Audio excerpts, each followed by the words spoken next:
Okay, kuna mtu ameniuliza jinsi gani anaweza kupata password yake ya Gmail endapo ameisahau. Sasa ipo hivi, kama email yako ipo ndani ya simu imekuwa logged in, inakuwa ni rahisi sana kuipata password yake hata kama umeisahau. Unatakiwa kufanya wewe ni kitu kimoja tu, unaenda katika Google, andika Google katika sehemu ya kusearch, alafu pale juu pembeni mkono wa kulia ipo ile alama ya T ambayo ni initials. Sasa kulingana na jina lako, kama unaitwa Johnson itakuwa ni J. Kwa hiyo nitabonyeza hapa kwenye T, alafu sasa nitabonyeza sehemu imeandika manage your Google account, alafu nitabonyeza sehemu, kisha nitabonyeza sehemu imeandika security and sign in hapa, alafu sasa nitabonyeza sehemu imeandika chini hapa imeandika password.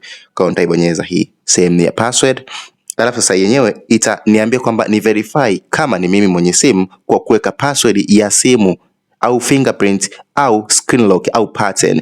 Kwa hiyo kwangu hapa nitaweka fingerprint, kwa hiyo nitaweka design hii alafu itakubali. Kwa baada ya hapo itanipa nafasi mimi ya kuweka password mpya. Nitaandika sehemu ya kwanza password, sehemu ya pili password, kisha nitabonyeza change password, kisha nitabonyeza change password tena, na hapo nitakuwa nimeshabadilisha password, na hiyo password niliyobadilisha ndio hiyo password yangu ya email ambayo naweza kuitumia popote pale.